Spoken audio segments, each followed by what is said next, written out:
Let's take another, but this time concrete example. Let's say you have a job, you work at a company, and you have a boss. One day, you're at work and your boss comes in. He's very hot-headed, very angry.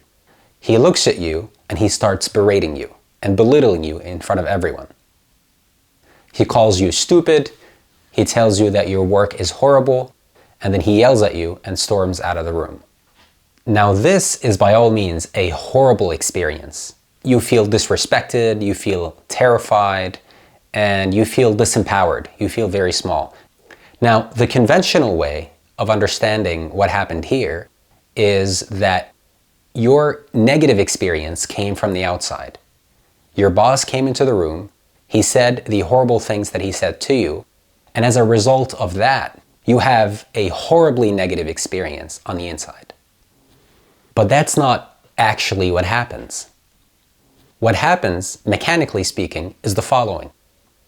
As a human being, you practice and harbor all kinds of thoughts all day long. Some of these thoughts are neutral, some of them are positive, but like most humans on the planet, a great portion of our thoughts about ourselves and our position in the world and our relationship with the world are extremely negative. Now, at any given moment, you're not aware of all of your thoughts at once. Sometimes something happens on the outside that triggers a certain thought to come to the forefront. For example, you might be having a conversation with somebody, they might say something, and that makes you remember an appointment that you have. You weren't consciously aware of this thought, which is the appointment or whatever, and the circumstance surrounding you, which is a conversation, triggered this thought and brought it to the forefront. When your boss comes into the office and belittles you and disrespects you in front of everyone, that action simply accentuates and brings to the forefront numerous negative thoughts that you've been practicing about yourself all along. The extreme pain and agony that you experience in a situation like this actually comes from you becoming aware of all these negative thoughts that you've been harboring about yourself and about your position in the world, not because of the boss's words.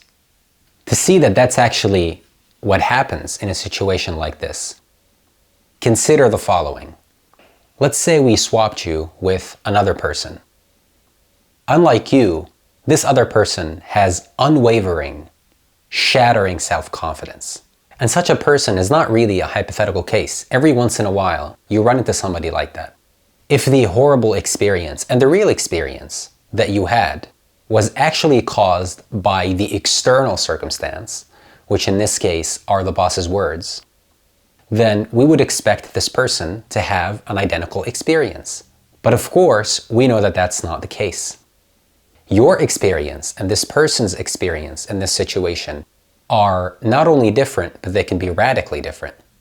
Since neither of you actually experiences the words of the boss, and instead, each one of you experiences their own thoughts, which they have been harboring about themselves and about their place in the world, this person would experience their own thoughts. Thoughts like the following. What others say about me is not true. Only what I think about myself is true.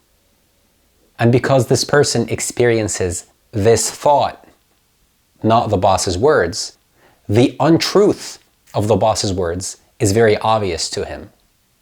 Unlike you, this person does not experience the thought, I'm very vulnerable and cannot afford to respond to disrespect.